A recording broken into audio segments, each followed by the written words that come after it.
The courtroom smelled like old wood and cheap cleaning supplies. Maya Chen sat on a hard wooden bench, her fingers wrapped so tightly around the handle of her grandmother's violin case that her knuckles had turned white. She was 16 years old.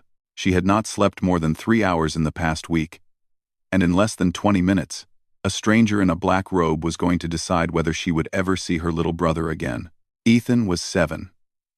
He had their mother's eyes and their father's stubborn chin. Right now, he was sitting in a group home, 14 miles away, probably staring out the window, waiting for Maya to come get him.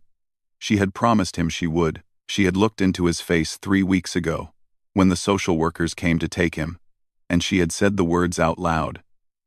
"I will come for you, no matter what. I promise." Now she was here to keep that promise. And she had never been more terrified in her entire life. The lawyer sitting next to her was a young woman named Patricia, fresh out of law school, assigned to Maya's case because Maya could not afford anyone else. Patricia had kind eyes and a nervous habit of clicking her pen. She had been honest with Maya from the very first meeting. She had told her the truth, even when the truth was hard to hear. "The odds are not good," Patricia had said. "You are a minor. You have no income. The state has already recommended foster care placement for your brother. The judge in this case is known for following the rules very strictly. He does not make exceptions." Maya had listened. She had nodded. And then she had asked one simple question. "But is it possible?" Patricia had paused for a long moment before answering. "Anything is possible," she had said. "But possible and likely are two very different things." That conversation had taken place 6 days ago. Since then, Maya had done everything she could think of to prepare. She had gathered letters from her teachers, her neighbors, even the elderly woman who ran the laundromat where Maya worked after school. She had put together a folder showing her grades, her attendance record, her plan to finish high school while caring for Ethan. She had written a personal statement that took her 4 nights to complete, describing why she and her brother needed to stay together. None of it felt like enough. The courtroom door opened, and a bailiff stepped inside. He was a large man with a gray mustache and tired eyes. He looked around the room, counting heads, and then nodded toward the front. "All rise," he said.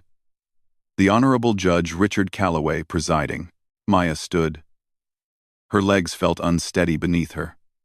She watched as a man in his mid-60s walked through a side door and climbed the steps to the bench. He had silver hair cut short, deep lines across his forehead, and a mouth that looked like it had forgotten how to smile. He did not glance at anyone as he sat down. He simply opened a folder, picked up a pen, and began reading. Maya had heard stories about Judge Calloway. Everyone in the county had. They called him the Wall. In 23 years on the family court bench, he had built a reputation for being absolutely unmovable. He followed the law to the letter. He did not care about sob stories. He did not bend rules for anyone, no matter how sympathetic their case might be. Some people respected him for it. Others thought he had no heart at all. Maya did not know what to think. All she knew was that this man held her future in his hands, and her brother's future too. The first 2 cases went quickly. A custody dispute between 2 parents who could barely look at each other. A request for a protection order that was granted without discussion. Maya watched the judge's face throughout, searching for any sign of warmth or flexibility. She found nothing. His expression never changed. His voice never softened. He was like a machine, processing paperwork, stamping decisions, moving on to the next file. And then the bailiff called her name. Maya walked to the front of the courtroom on legs that felt like they belonged to someone else. Patricia was beside her, clutching a stack of papers, whispering last-minute instructions. "Stay calm. Answer questions directly. Do not interrupt. Let me do the talking." Maya nodded, but she barely heard the words. Her ears were filled with the sound of her own heartbeat. The judge looked at her for the first time. His eyes were pale blue and completely empty of expression. He glanced down at the file in front of him, flipped through a few pages, and then leaned back in his chair. "This is a petition for guardianship," he said. "A minor seeking custody of another minor." He looked at Patricia. "Is that correct?" Yes, Your Honor, Patricia said. My client, Maya Chen, age 16, is petitioning the court for legal guardianship of her younger brother, Ethan Chen, age 7. Their mother passed away 2 months ago due to complications from pneumonia. Their father is currently incarcerated and has voluntarily relinquished parental rights. The judge nodded slowly. And the recommendation from Child Protective Services? Patricia hesitated. They have recommended foster care placement, Your Honor. However, we believe there are compelling circumstances that justify an alternative arrangement. The judge raised one eyebrow. Compelling circumstances, he repeated. He picked up another sheet of paper and studied it. According to this report, the petitioner is a full-time high school student with no stable income. She currently resides in a one-bedroom apartment with month-to-month tenancy. She has no adult supervision and no extended family in the area. He looked up. Is any of that information incorrect? No, Your Honor, Patricia said. But if you would allow me to present additional evidence, I believe you will see that my client has demonstrated extraordinary maturity and responsibility for her age. She maintains a 4.0 grade average while working 2 part-time jobs. She has secured letters of support from multiple community members. She has a detailed plan for how she intends to care for her brother while completing her education. The judge held up one hand, and Patricia stopped talking. I have reviewed the file, he said. I have read the letters. I have seen the plan. His voice was flat, almost bored. But the law is not interested in plans. The law is interested in facts. And the facts are clear. A 16-year-old cannot legally enter into a lease. A 16-year-old cannot provide health insurance. A 16-year-old cannot make medical decisions for a dependent child. His eyes moved to Maya. Miss Chen, I understand that you love your brother. I understand that you want to keep your family together. But this court has a responsibility to act in the best interest of the child. And placing a 7-year-old in the care of another child is not in his best interest.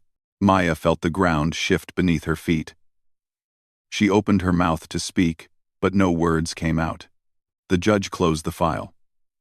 My recommendation is that Ethan Chen remain in state custody until a suitable foster placement can be arranged. He reached for his gavel, and that was when Maya realized that she was out of time. The rules had been followed. The boxes had been checked. And none of it mattered.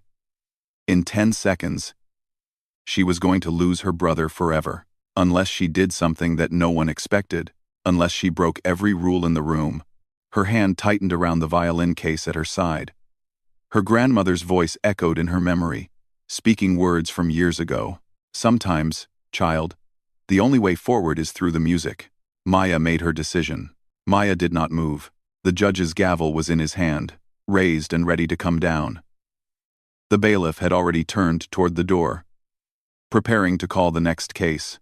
Patricia was gathering her papers. Her shoulders slumped in defeat. Everyone in that courtroom had already decided that it was over, but Maya's feet stayed planted on the floor. Your Honor, she said.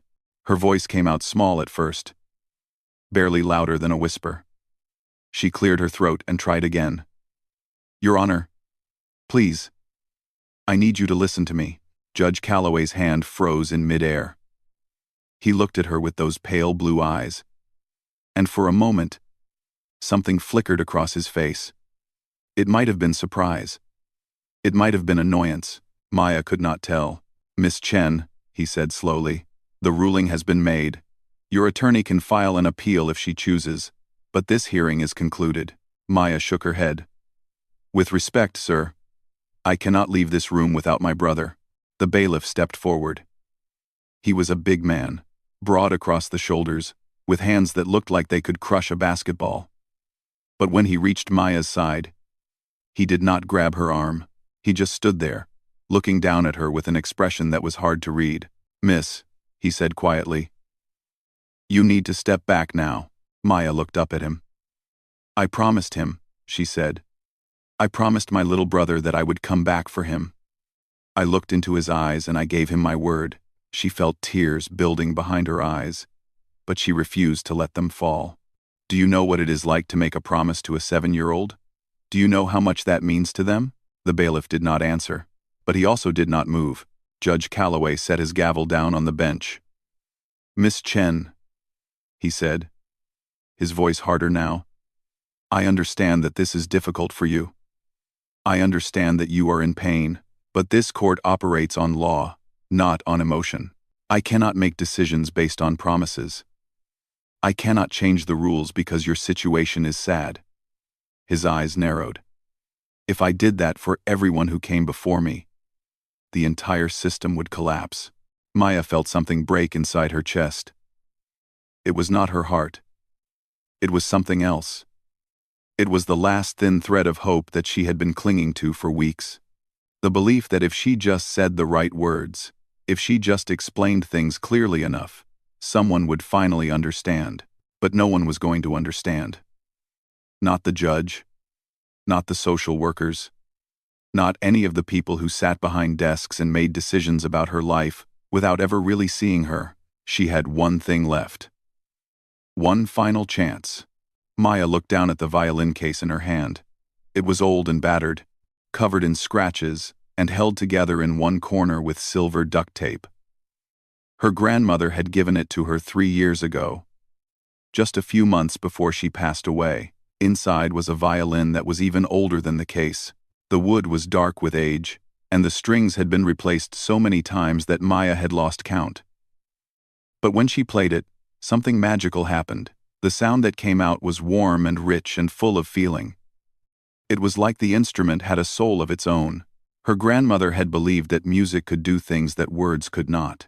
She had believed that a melody could reach places inside a person that nothing else could touch. She used to say that when words fail, let the music speak. Maya had never fully understood what that meant. Until now. "Your Honor," she said, "I know you do not have time for this. I know you have other cases to hear and other decisions to make. But I am asking you for 3 minutes. Just 3 minutes. And if you still feel the same way after those 3 minutes are over, I will walk out of this courtroom and I will not fight you anymore." The judge stared at her. His face was impossible to read. The courtroom was completely silent. Even the old ceiling fan seemed to have stopped spinning. 3 minutes for what?" he asked. Maya lifted the violin case. "To play something for you." A ripple of murmurs went through the small group of people sitting in the gallery. Someone laughed quietly, as if they thought Maya had lost her mind. Patricia reached out and touched Maya's arm, her eyes wide with confusion and concern. The judge leaned forward. "Miss Chen," he said, "this is a court of law, not a concert hall. I do not have time for performances." "It is not a performance," Maya said. "It is the only thing I have left to give." She did not know where the words came from.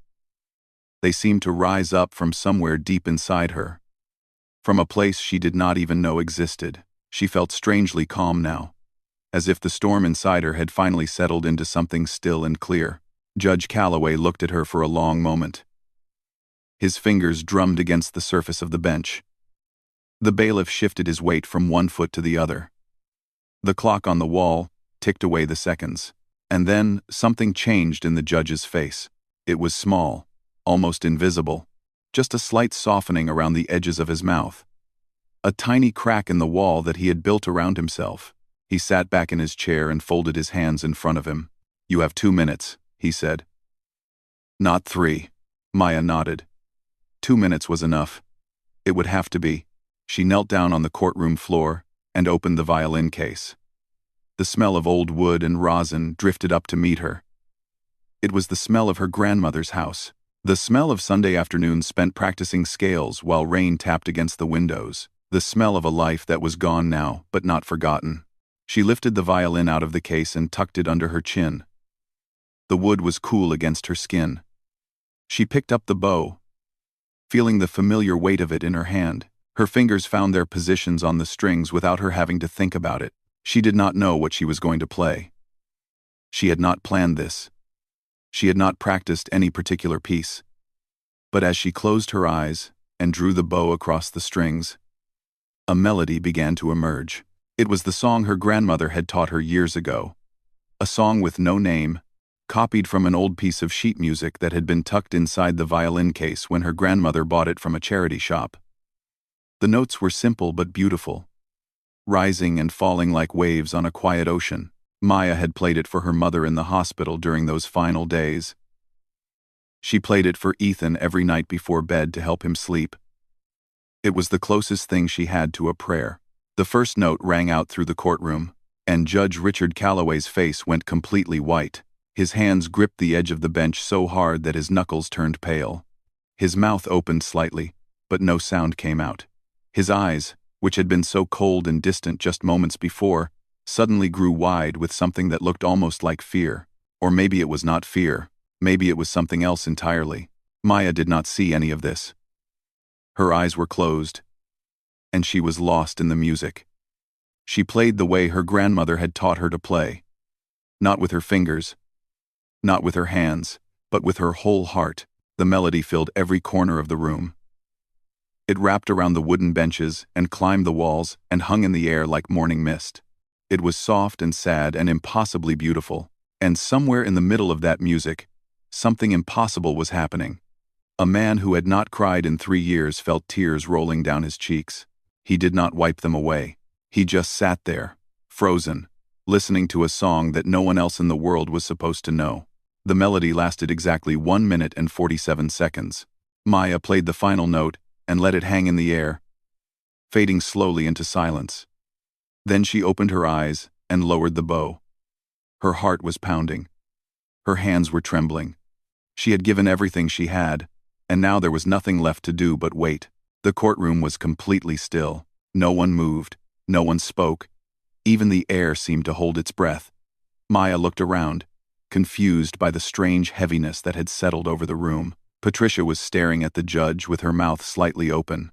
The bailiff had taken a step backward, his eyes wide. The handful of people in the gallery were frozen in their seats like statues. And then Maya looked at Judge Calloway. What she saw made her forget how to breathe. The man who had seemed so cold, so untouchable, so made of stone, was crying. Not just a single tear rolling down his cheek. He was weeping. His shoulders were shaking. His hands were pressed flat against the surface of the bench, as if he needed something solid to hold on to. His face had crumpled into an expression of pain so raw and so deep that Maya felt it in her own chest. She had never seen an adult cry like that before, not even at her mother's funeral. For a long moment, no one knew what to do. The silence stretched on, thick and uncomfortable. Maya stood there with her grandmother's violin in her hands, wondering if she had made a terrible mistake. Maybe she had done something wrong. Maybe the music had hurt him somehow. Maybe she should apologize. But before she could say anything, Judge Calloway spoke. "Where did you learn that song?" His voice was barely a whisper. It cracked on the last word, breaking apart like thin ice.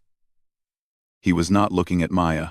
He was staring at some point in the distance, somewhere far beyond the walls of the courtroom. Maya swallowed hard. "My grandmother taught it to me," she said. "She found the sheet music inside this violin case when she bought it from a second-hand shop a few years ago. It was just a piece of paper, tucked under the lining. There was no title, no composer, just the notes and a little message written at the bottom." The judge closed his eyes. His lips moved slightly, as if he was speaking words that only he could hear.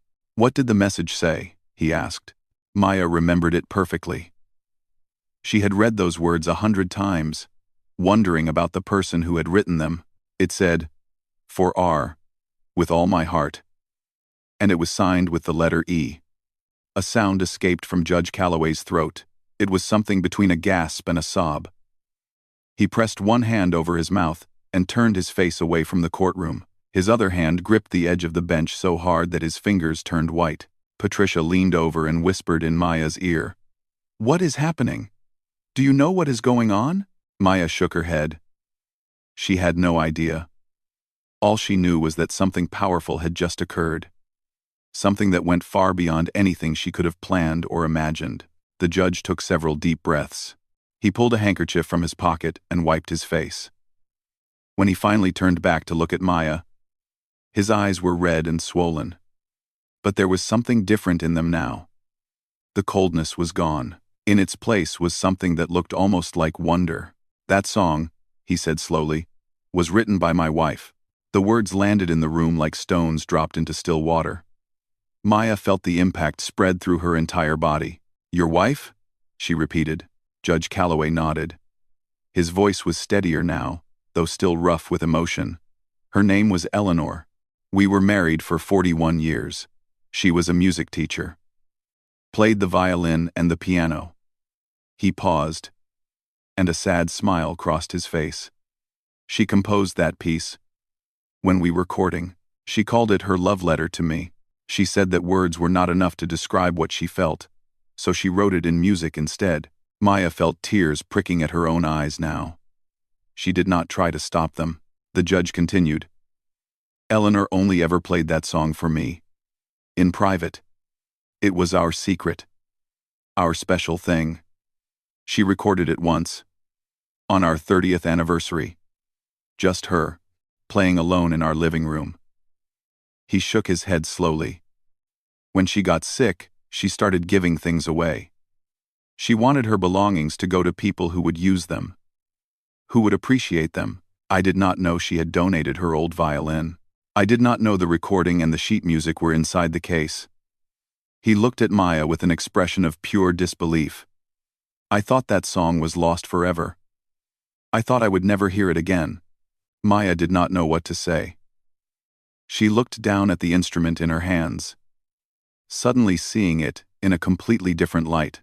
This was not just her grandmother's violin.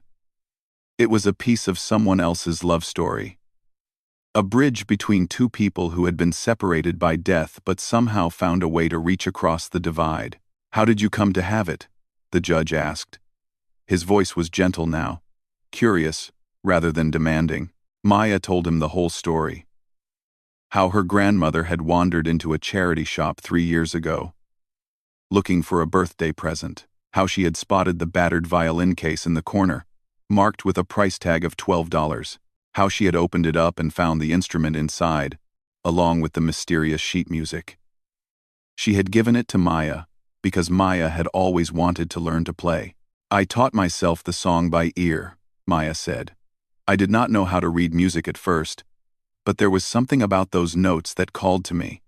It took me months to get it right, but once I did, it became my favorite thing to play. I played it for my mother when she was in the hospital. I play it for my little brother every night to help him fall asleep." She paused, her voice catching in her throat. "I did not know it belonged to someone," she said. "I did not know it had a history. I just knew that whenever I played it, I felt something. Something warm and safe and full of love." The judge was silent for a long time. He looked at Maya. He looked at the violin. He looked at the papers spread out in front of him, the files and reports and recommendations that had seemed so important just a few minutes ago. And then he did something that no one in that courtroom had ever seen him do before. He stepped down from the bench.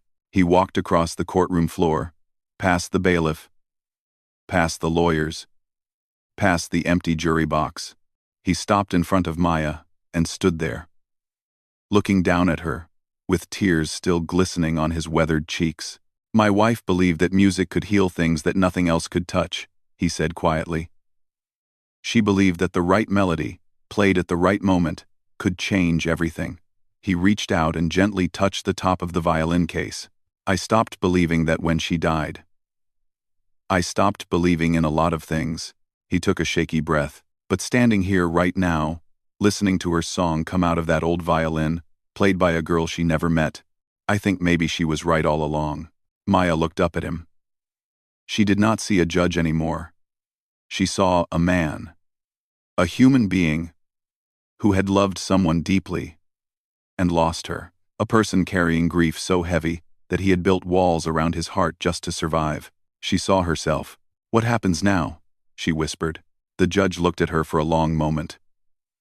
Then he turned and walked back toward the bench. "Now," he said, "we start over." Judge Calloway returned to his seat behind the bench.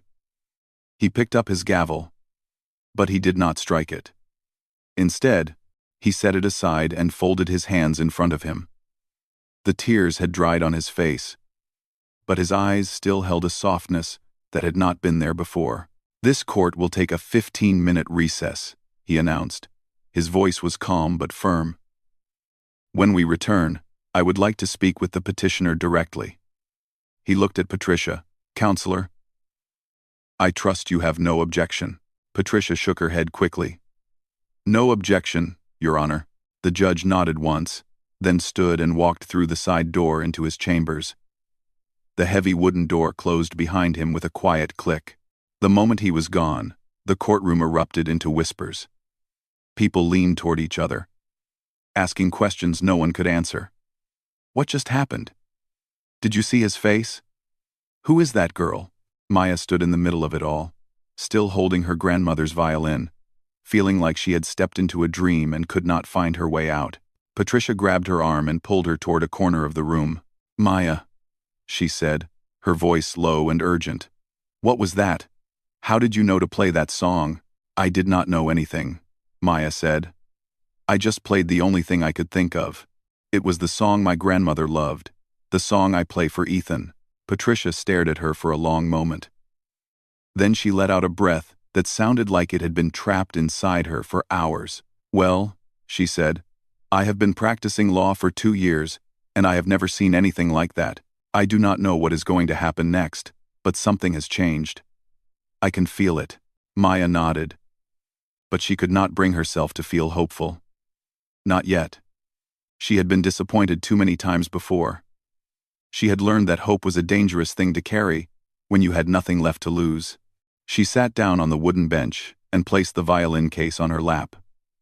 Her fingers traced the scratches on its surface, the worn corners, the strip of duct tape holding one edge together. Such a small, ordinary thing, and yet somehow it had become a bridge between 2 worlds, 2 lives, 2 stories of love and loss.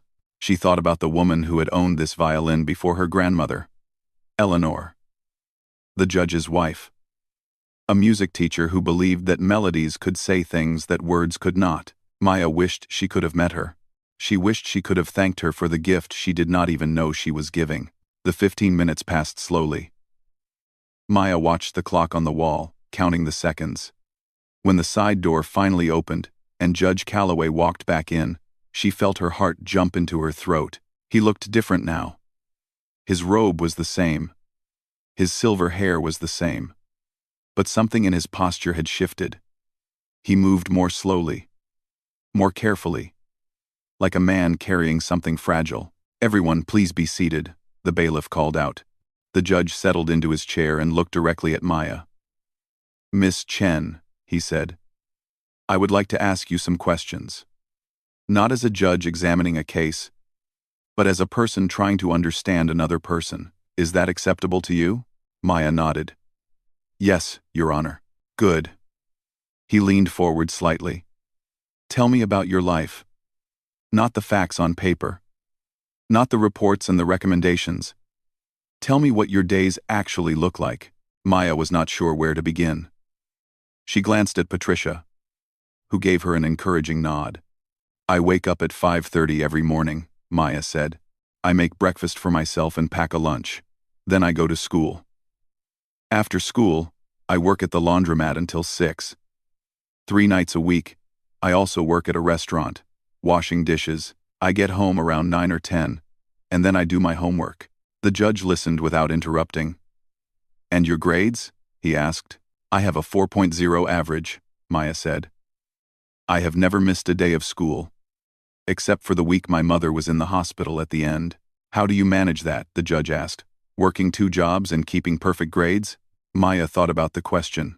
"I do not really have a choice," she said. "If my grades drop, I lose my chance at a scholarship. And if I do not work, I cannot pay rent. So I just do what I have to do." The judge nodded slowly. He seemed to be turning something over in his mind. "Tell me about your brother," he said. "Tell me about Ethan." At the sound of her brother's name, Maya felt a lump form in her throat.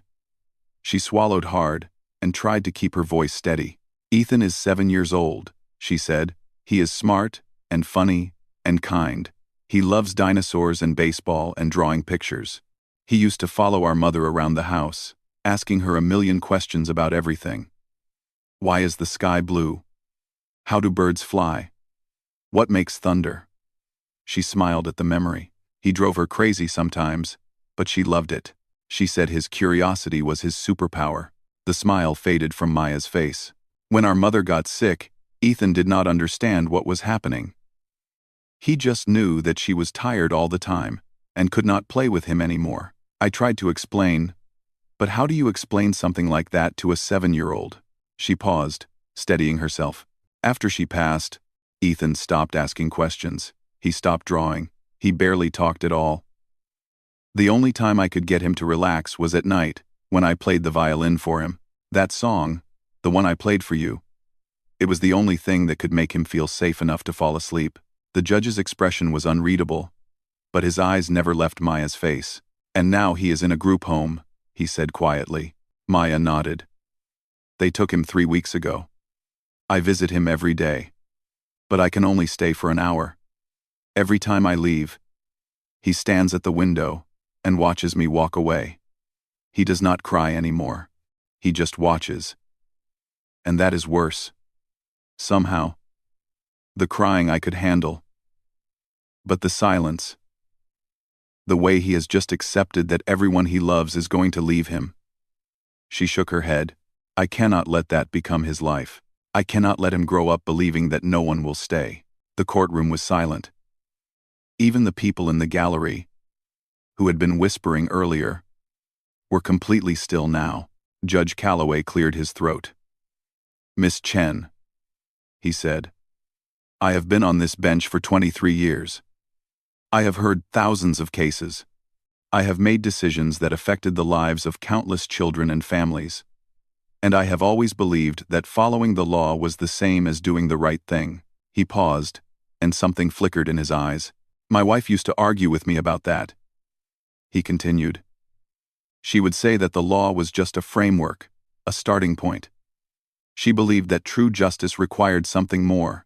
It required seeing people as they really are, not just as names on a file. He looked down at the papers in front of him. I did not listen to her as often as I should have. After she died, I buried myself in rules and procedures. It was easier than feeling, safer than caring. But today, hearing her song played by a stranger, I realized something. He looked up at Maya. Eleanor would never have let a child like Ethan slip through the cracks. She would have found a way to keep your family together.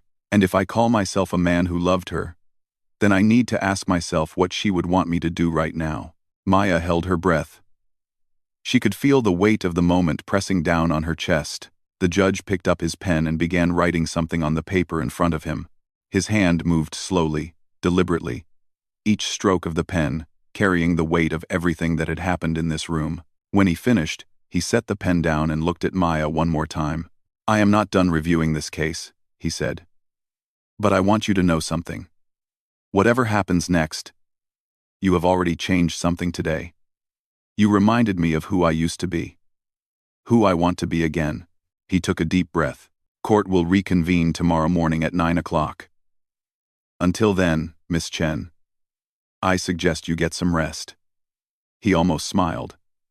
I have a feeling we have more to discuss. Maya did not know whether to laugh or cry, so she did both. Maya did not sleep that night. She lay in her small bed in her small apartment, staring at the ceiling, replaying every moment of the day in her mind. The courtroom. The judge's tears, the way he had looked at her when she finished playing, the words he had spoken before sending her home. You reminded me of who I used to be. Who I want to be again. She did not know what those words meant. She did not know what tomorrow would bring. All she knew was that for the first time in months, she felt something other than despair. It was fragile and uncertain, like a candle flame in a dark room, but it was there. At 7 in the morning, she got dressed in the same clothes she had worn the day before. She did not own many nice things. She brushed her hair and looked at herself in the cracked bathroom mirror. The girl staring back at her looked tired and scared and impossibly young, but there was something else in her eyes too. Something that had not been there yesterday. Determination. She picked up her grandmother's violin case and walked out the door. The courtroom was fuller than it had been the day before. Word had spread about what had happened. People wanted to see what would come next. Maya recognized a few faces from the neighborhood. Her boss from the laundromat was there, sitting in the back row with her hands folded in her lap. Even the elderly woman who lived in the apartment below Maya had come, wearing her Sunday church dress. Maya sat down next to Patricia, who squeezed her hand but did not say anything. There was nothing left to say. Everything depended on what happened in the next few minutes. The bailiff called the court to order. Everyone stood as Judge Calloway entered the room. He looked different today. Maya could not explain exactly how. He was wearing the same black robe. His silver hair was combed the same way. But there was a lightness to him that had not been there before. The hard lines around his mouth had softened. His eyes, when they found Maya across the room, were warm. "Please be seated," he said. Everyone sat. The judge shuffled through some papers on his bench. Then he cleared his throat and began to speak. "I have spent the last 18 hours reviewing this case," he said. "I have read every document, every report, every letter of recommendation. I have spoken with social workers and teachers and community members, and I have done a great deal of thinking about the law, about justice, and about what it truly means to act in the best interest of a child." He paused and looked out at the courtroom.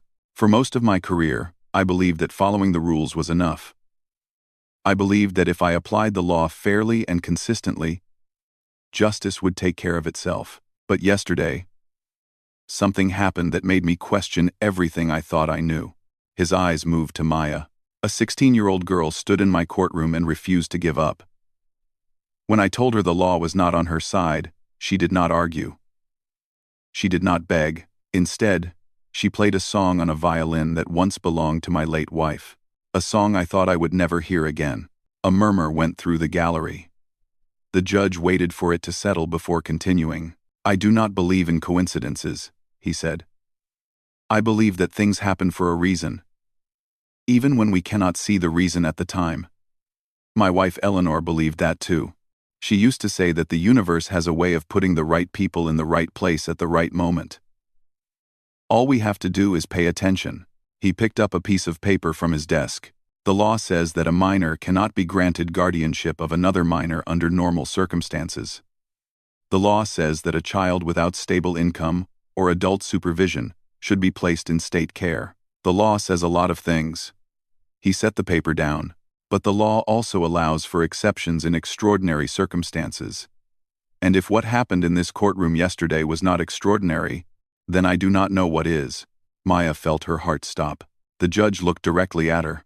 "Miss Maya Chen," he said, "I am invoking a rarely used provision of family law that allows the court to grant temporary guardianship in cases where the proposed guardian demonstrates exceptional capability and where separation would cause significant harm to the child in question. Effective immediately, you are hereby granted temporary guardianship of your brother, Ethan Chen." The courtroom erupted. People jumped to their feet. Someone in the back started clapping. Patricia threw her arms around Maya and held her tight. Maya could not move. She could not speak. She could not even breathe. The words echoed in her head, bouncing off the walls of her skull, too big to fit inside her. Temporary guardianship. Her brother. She was getting her brother back. The judge held up his hand, and the room slowly quieted. "There are conditions," he continued. "Miss Chen will be assigned a court-appointed family advocate who will check in regularly to ensure that both she and her brother are doing well. She will be required to continue her education and maintain her current academic standing, and she will have access to resources and support services to help her succeed." He paused again, and when he spoke next, his voice was softer. "There is one more thing," he said.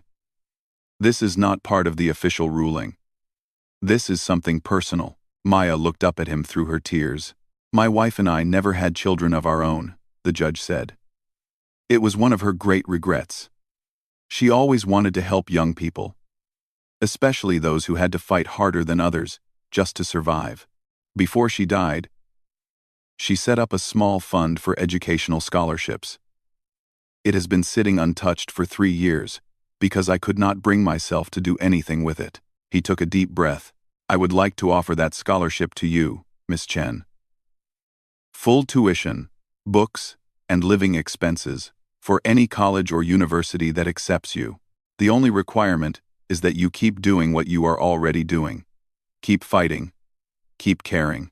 Keep playing that violin. Maya could not hold back any longer. The tears came flooding out, running down her cheeks and dripping onto her hands.